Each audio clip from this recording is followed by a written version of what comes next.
ഞാൻ ആദ്യമായിട്ടാണ് ഇങ്ങനൊരു വീഡിയോ എൻ്റെ ഒരു ഇൻസ്റ്റാഗ്രാം അക്കൗണ്ടിൽ ചെയ്തിരുന്നത്. ഫസ്റ്റ് ടൈമാണ്. അപ്പോൾ ഇതിനുള്ള കാരണം എന്ന് വെച്ച് കഴിഞ്ഞാൽ ഞാനിപ്പോൾ വീട്ടിൽ ചുമ്മാ ഇരിക്കുകയാണ്. അതിൻ്റെ കാരണം ഞാൻ സ്വന്തമായ ഒരു വർക്ക്ഷോപ്പ് നടത്തിക്കൊണ്ടിരിക്കുന്ന ഒരാളാണ്. ടൂ വീലറും ചെയ്യും, ഫോർ വീലറും ചെയ്യും. ഫോർ വീലറായിരുന്നു മെയിൻ, എന്നാലും ടൂ വീലർ എല്ലാ കാറ്റഗറിയിൽ പെടുന്ന മാക്സിമം വണ്ടികളും ചെയ്യും. അപ്പം ഇന്നതേ ചെയ്യുന്നൊന്നുമില്ല, മാക്സിമം എന്നെ കൊണ്ട് പറ്റുന്നതൊക്കെ ഞാൻ ചെയ്യും. ഞാൻ കാറിൻ്റെ ഇലക്ട്രിക്കൽ വർക്ക് ചെയ്യും, AC വർക്ക് ചെയ്യും, മെക്കാനിക്കൽ സൈഡ് നോക്കും, ബൈക്കിൻ്റെയും സ്കൂട്ടേഴ്സിൻ്റെ എല്ലാ വണ്ടിയുടെയും മാക്സിമം ഞാൻ എന്നാൽ പറ്റുന്നതെല്ലാം ഞാൻ ചെയ്തു കൊടുക്കും. എന്നെക്കൊണ്ട് പറ്റുന്നത് ഞാൻ ചെയ്തു കൊടുക്കും. അപ്പോൾ ഞാൻ പറഞ്ഞത് ഈ വീഡിയോ ഇടാനുള്ള കാരണം എന്ന് വെച്ച് കഴിഞ്ഞാൽ ഞാൻ ആദ്യം ഒരു കുഞ്ഞ് വർക്ക്ഷോപ്പായിരുന്നു ഇട്ടിരുന്നത്. അപ്പം അവിടെ എനിക്കൊരു 6-7 വണ്ടികൾ വെക്കാൻ പറ്റും. അപ്പോൾ അതിനുശേഷം ഇപ്പോൾ ഒരു വലിയ വർക്ക്ഷോപ്പ് ഇട്ടു. അപ്പോൾ ഞാൻ സ്ഥലം വാടകയ്ക്ക് എടുത്തിട്ട് അവിടെ ഞങ്ങൾ ആയിട്ടുള്ള രീതിയിൽ ഞങ്ങൾ തന്നെ മേക്ക് ചെയ്ത് കറണ്ട് വരെ ഞങ്ങൾ തന്നെ എടുത്ത് മൊത്തം 4 ലക്ഷം രൂപ ഞങ്ങൾക്ക് ചിലവായിട്ട് ഞങ്ങൾ തുടങ്ങിയ ഒരു സംരംഭമാണ്. പിന്നെ ഈ ഫീൽഡ് എന്ന് പറയുന്നത് ഞാൻ ഭയങ്കരമായിട്ട് ഇഷ്ടപ്പെട്ട് ചെയ്യുന്നൊരു ഫീൽഡാണ്. എന്ന് വെച്ചാൽ ഞാൻ ഈ വർക്കിലോട്ട് ആയിപ്പോയതല്ല, ആയതാണ്. എന്ന് പറയുമ്പോൾ എൻ്റെ സ്വന്തം ഇഷ്ടപ്രകാരം വീട്ടുകാരടുത്തും നാട്ടുകാരടുത്തും വാശിയും ഞാൻ ഇതേ ചെയ്യത്തുള്ളൂ, വേറെ ഒരു ജോലി ഞാൻ ചെയ്യൂല, എനിക്കിതാണ് ഇഷ്ടം എന്ന് പറഞ്ഞ് തുടങ്ങിയൊരു സംഭവം കൂടെ. അപ്പോൾ ഇപ്പോഴും എനിക്ക് ആ ജോലി ഇഷ്ടം തന്നെയാണ്. എന്നാലും ഒന്ന് ബാക്ക് അടിച്ചിട്ടുണ്ട്. അതിൻ്റെ റീസൺ ഞാൻ പറഞ്ഞുതരാം. കാരണം അതിപ്പോൾ എനിക്ക് മാത്രമല്ല, മിക്ക വർക്ക്ഷോപ്പുകാർക്കും ഇപ്പോഴുള്ളൊരു ബുദ്ധിമുട്ട്. ഞാനിപ്പോൾ വീട്ടിൽ ചുമ്മാ ഇരിക്കുന്നതുകൊണ്ട് റീൽസ് നോണ്ടുകൊണ്ട് കുറേ കാര്യങ്ങളൊക്കെ ഇപ്പോൾ വെളിയിൽ നടക്കുന്നതൊക്കെ അറിയാൻ വരുന്നുണ്ടല്ലോ. അപ്പോൾ മിക്ക വർക്ക്ഷോപ്പിലും ഞാൻ എല്ലാ ദിവസവും ഞാൻ പുറത്തൊക്കെ പോയിട്ട് മാക്സിമം ഞാൻ എല്ലാ വർക്ക്ഷോപ്പിലും കാണുന്ന അപ്പോൾ അതിൻ്റെ റീസൺ ഞാൻ പറഞ്ഞുതരാം. ഇപ്പോൾ 2 പയ്യന്മാർ എനിക്ക് നിലവിലുണ്ടായിരുന്ന ഹിന്ദിക്കാരന്മാരാണ്. അതിലൊരു പയ്യൻ 2-2.5 വർഷം കൊണ്ട് എൻ്റെ കൂടെ ഉണ്ടായിരുന്ന ഒരു പയ്യൻ എന്ന് പറയുമ്പോൾ അവൻ അത്രത്തോളം ചേർത്ത് പിടിച്ചിട്ട് കൊണ്ടുപോയിക്കൊണ്ടിരുന്നൊരു സ്ഥാപനമാണ്. അപ്പം അവൻ ഈ ഇലക്ഷൻ ടൈം ആയപ്പോഴത്തേക്കും അവൻ നാട്ടിൽ പോയി. അപ്പോഴത്തേക്കും ഞാൻ പറഞ്ഞു, എടാ ഞാൻ ഒരു മാസം വേണമെങ്കിലും വെയിറ്റ് ചെയ്യാം, ഇങ്ങനെ കാത്തിയാനുണ്ടോ, കാരണം ഞാൻ അത്രയും അവന് വേണ്ടിയിട്ട് കുറേ കാര്യങ്ങൾ ഞാൻ ചെയ്തു കൊടുത്തിട്ടുണ്ടായിരുന്നു. അപ്പം ഞാനും കുറേ വർക്ക്ഷോപ്പുകളിൽ ജോലിക്ക് നിന്നിട്ടാണ് ഞാൻ ഈ വർക്ക്ഷോപ്പ് തുടങ്ങിയത്. അപ്പോൾ എനിക്ക് അവിടെ കിട്ടിയിട്ടുള്ള കുറേ കാര്യങ്ങൾ അവർക്കും കൊടുക്കണം, ഒരു ബുദ്ധിമുട്ട് വരരുത്. പിന്നെ എനിക്ക് കിട്ടാത്ത കാര്യങ്ങൾ അവർക്ക് കിട്ടണം എന്നുള്ള രീതിയിലാണ് ഞാൻ എൻ്റെ സ്റ്റാഫുകളെ ഞാൻ എപ്പോഴും കവർ ചെയ്തുകൊണ്ടിരിക്കുന്നത്. കാരണം നല്ല ശമ്പളമുണ്ട് അവന്, ഒരു ദിവസം 1200 രൂപ ശമ്പളമുണ്ട്. ട്രാവലിംഗ് എക്സ്പെൻസ് ഇല്ല. അവന് വേണ്ടിയിട്ട് ഒരു വീട് എടുത്തിട്ടുണ്ട് വർക്ക്ഷോപ്പിൻ്റെ ബാക്കിൽ തന്നെ. അപ്പോൾ അവന് വേണ്ടിയിട്ടുള്ള ഫുഡ് മേക്ക് ചെയ്യാനായിട്ടുള്ള ബാക്കി സാധനങ്ങൾ, ഗ്യാസ്, സ്റ്റവ്, അങ്ങനെ കുറേ സാധനങ്ങൾ അങ്ങനെ അവൻ അത്രയും ചേർത്ത് പിടിച്ച് കൊണ്ടുപോകുന്നൊരു പണി. അപ്പോൾ അവൻ തന്നൊരു പണി നമുക്ക് ഞാൻ പറയണമല്ലോ. അപ്പോൾ അത് എൻ്റെ മനസ്സിലങ്ങോട്ട് കേട്ടിട്ട് തീരുന്നില്ല. കാരണം അമ്മാതിരി പണി തന്നിട്ടാണ് അവൻ പോയത്. അപ്പം ഇവൻ പോകുന്ന സമയത്ത് ഞാൻ പറയണം, വരാൻ പോയി, ഞാൻ വരും എന്നൊക്കെ പറഞ്ഞിട്ട് അവൻ വലിയ കാര്യത്തിൽ പോയി. അവൻ തിരിച്ച് വന്നില്ല എന്ന് പറയുമ്പോൾ അവൻ അവൻ്റെ നാട്ടിൽ വേറെ വർക്ക്ഷോപ്പ് ഇട്ടു. അപ്പം അവൻ വർക്ക്ഷോപ്പ് ഇട്ടതോ അതൊന്നുമല്ല നമ്മുടെ പ്രശ്നമല്ല. എൻ്റെ അടുത്തൊരു വാക്ക് പറഞ്ഞില്ല, ഞാൻ പോവുകയാണ്, ഞാൻ ഇനി തിരിച്ചില്ല എന്നൊരു വാക്ക് അവൻ പറഞ്ഞിരുന്നെങ്കിൽ ഞാൻ എൻ്റെ പല ഹോപ്പും ഞാൻ ജസ്റ്റ് ഒന്ന് അടച്ചു വെച്ചിട്ട് ഞാൻ അപ്പോഴേ എൻ്റെ രീതിയിൽ ഞാൻ തിരക്കാൻ തുടങ്ങിയത്. അതും നടന്നില്ല.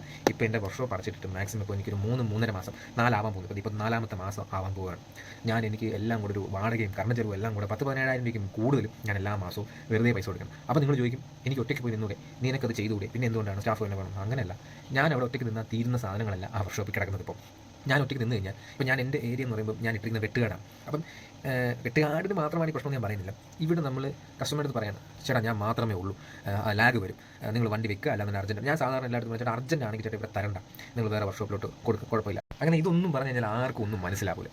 പോരാത്തതിന് പൈസ തരാൻ ഭയങ്കര പാടാണെന്ന് വെച്ചാൽ ഭയങ്കര പാടാണ്. കാരണം ഓൾറെഡി ഞാൻ ഈ ഏരിയക്കാരനാണ്. അപ്പം ഞാൻ ഇവിടെ തന്നെ വർക്ക്ഷോപ്പും കൂടി ഇട്ടിരിക്കുന്നതുകൊണ്ട് ചിലവരെയൊന്നും നമുക്ക് വെറുപ്പിക്കാൻ പറ്റില്ല. അപ്പം ഞാൻ പ്രത്യേകിച്ച് ആരും പേരൊന്നും എടുത്ത് പറയാൻ അതൊന്നും പ്രശ്നമല്ല. പൈസ കിട്ടാൻ ഭയങ്കര പാടാണ്.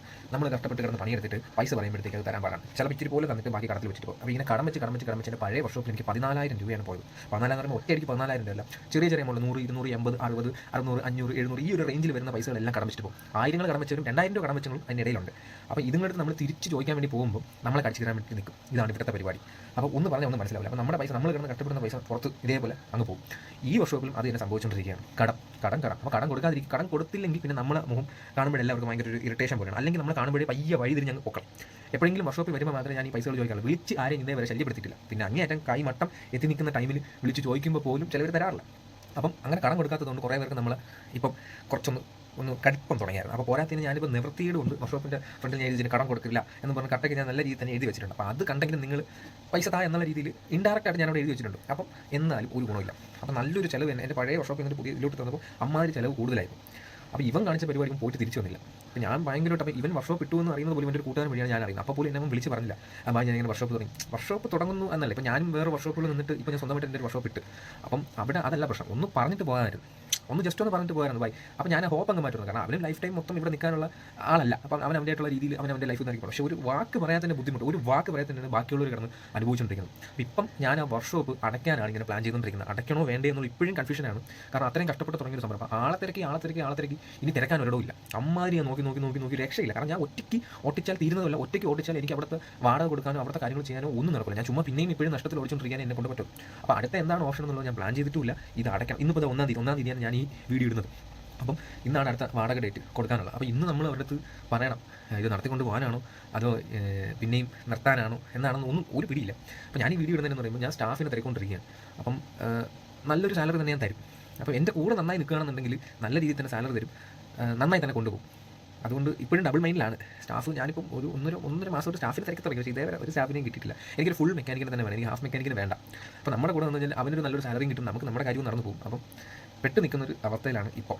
അപ്പം എന്ത് ചെയ്യണമെന്നുള്ളത് ഒരു പ്ലാനിങ്ങും ഇല്ല. ഒന്നും നടന്നില്ല എന്നുണ്ടെങ്കിൽ അടയ്ക്കാൻ തന്നെയാണ് പ്ലാൻ. കാരണം അമ്മാതിരി കഷ്ടപ്പെട്ടിട്ടൊരു സ്ഥാപനമാണ്.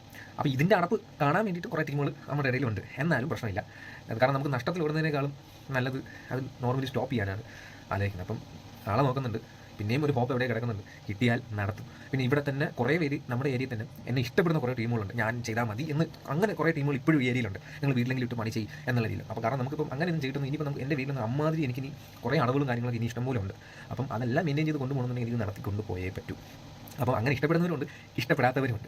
അവൻ ലേബർ കൂടുതലാണ്, അല്ലെങ്കിൽ അവൻ്റെ പണി കൊള്ളത്തില്ല എന്ന് പറയുന്ന ടീമുകളുണ്ട്. അവൻ്റെ അടുത്ത് പോയാൽ അത് നടക്കുമെന്ന് പറയുന്ന ടീമുകളും ഈ ഏരിയയിലുണ്ട്. അപ്പോൾ രണ്ട് കാറ്റഗറിയിൽ പെടുന്നവരുണ്ട്. ആദ്യമൊക്കെ ഭയങ്കര സങ്കടമൊക്കെ വരുമ്പോൾ ഞാൻ വർക്ക്ഷോപ്പ് തുടങ്ങിയ ടൈം ഇവരെന്ത് ഇങ്ങനെ സംസാരിക്കുന്ന, പൈസ എന്താ തരാത്തത്. ഇപ്പം അങ്ങനത്തെ പ്രശ്നങ്ങളൊന്നുമില്ല, അതങ്ങ് ശീലമായി. അതുകൊണ്ട് ഞാനങ്ങ് പറയും, നിങ്ങൾക്ക് ഈ വർക്ക്ഷോപ്പിനോട്ട് എന്തെങ്കിലും ഒരു അറ്റാച്ച്മെൻറ്റ് ഉണ്ട്, അല്ലെങ്കിൽ ഇവിടെ ഞാൻ ചെയ്യുന്ന വർക്കിൽ നിങ്ങൾക്ക് ഓക്കെ ആണ്, അല്ലെങ്കിൽ എൻ്റെ ലേബർ ഓക്കെ ആണെങ്കിൽ മാത്രം നിങ്ങൾ വന്നാൽ മതി, ഒരു നിർബന്ധമില്ല. അപ്പോൾ ഇങ്ങനെ പറയുമ്പോൾ അവർ വിചാരിക്കും നീ കസ്റ്റമർ ഡീലിംഗ് ശരിയല്ല, നിൻ്റെ ആറ്റിറ്റ്യൂഡ് ശരിയല്ല. ഞാൻ ഉദ്ദേശിക്കുന്നത് ആർക്കും ബുദ്ധിമുട്ടില്ലാത്ത രീതിയിൽ നിങ്ങൾക്ക് ഇവിടെ ഇഷ്ടപ്പെടുന്നില്ല, നിങ്ങൾ അടുത്ത വർക്ക്ഷോപ്പിലോട്ട് പോകും. ഇവിടെ നിങ്ങൾക്ക് ഓക്കെ ആണെങ്കിൽ മാത്രം മതി. വെറുതെ എന്തിനാണ് വന്ന് വാക്ക് തർക്കും, പൈസ തരാതിരിക്കും, ഇങ്ങനത്തെ പരിപാടിയെല്ലാം കാണിക്കുന്നു. അപ്പം ഇപ്പോഴും വീട്ടിൽ ചുമ്മാ ഇരിക്കുകയാണ്. അപ്പം അടുത്ത് എന്താണ് പ്ലാൻ എന്നുള്ള ഒരു ഐഡിയ ഇല്ല. എന്തായാലും ഞാൻ ഈ വീഡിയോ ചിലപ്പോൾ പോസ്റ്റ് ചെയ്യും, ചിലപ്പോൾ പോസ്റ്റ് ചെയ്യില്ല. ഇതൊക്കെയാണ് നമ്മുടെ ഇപ്പോഴത്തെ പ്രശ്നം. അപ്പം ഞാനിത് നീണ്ടു കൊണ്ടുപോകണോ അതോ വേണ്ടയോ എന്നുള്ളതിൽ ഒരു ഡിസിഷൻ എടുക്കാൻ പറ്റാത്ത ഒരു അവസ്ഥയിലാണ് ഇപ്പോഴും. കാരണം അത്ര ഇഷ്ടപ്പെട്ട് നിൽക്കുന്ന ഫീൽഡ് എന്നെ കൊണ്ട് ഒറ്റയ്ക്ക് ഓട്ടിക്കാനൊന്നും പറ്റില്ല.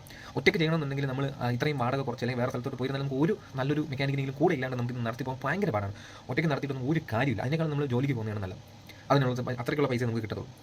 അപ്പം ഒരു പയ്യൻ കാരണം എന്തൊക്കെ നഷ്ടങ്ങളാണ്. ഞാൻ ഇപ്പം 3-4 മാസമായി എന്തൊക്കെ നഷ്ടങ്ങളെന്നൊരു ഒരു പറഞ്ഞു. അവൻ ഒരു വാക്ക് പറഞ്ഞിരുന്നെങ്കിൽ പ്രശ്നം അവിടെ അങ്ങ് തീരുവരുത്. ഇപ്പം ആദ്യം ചെയ്തില്ല. അപ്പം ഇനി എന്ത് ചെയ്യണമെന്ന് ഇങ്ങനെ ആലോചിച്ചുകൊണ്ടിരിക്കുകയാണ്. അപ്പം ആരെങ്കിലും ഈ വീഡിയോ കാണുന്ന ആരെങ്കിലും ഉണ്ടെങ്കിൽ, മെക്കാനിക്കുമായിട്ട് ബന്ധപ്പെട്ട ആരെങ്കിലും ഉണ്ടെങ്കിൽ, എവിടെയെങ്കിലും നല്ലൊരു സ്റ്റാഫിനെ എനിക്ക് തരുകയാണെന്നുണ്ടെങ്കിൽ പൊന്നുപോലെ ഞാൻ നോക്കും. എനിക്ക് കിട്ടുകയാണെന്നുണ്ടെങ്കിൽ ഞാൻ എൻ്റെ കാര്യം നടന്നു പോകും, അവൻ്റെ കാര്യം നടന്നു പോകും. അപ്പോൾ ഞാൻ ഡബിൾ മൈൻഡിലാണ് ഇപ്പോൾ.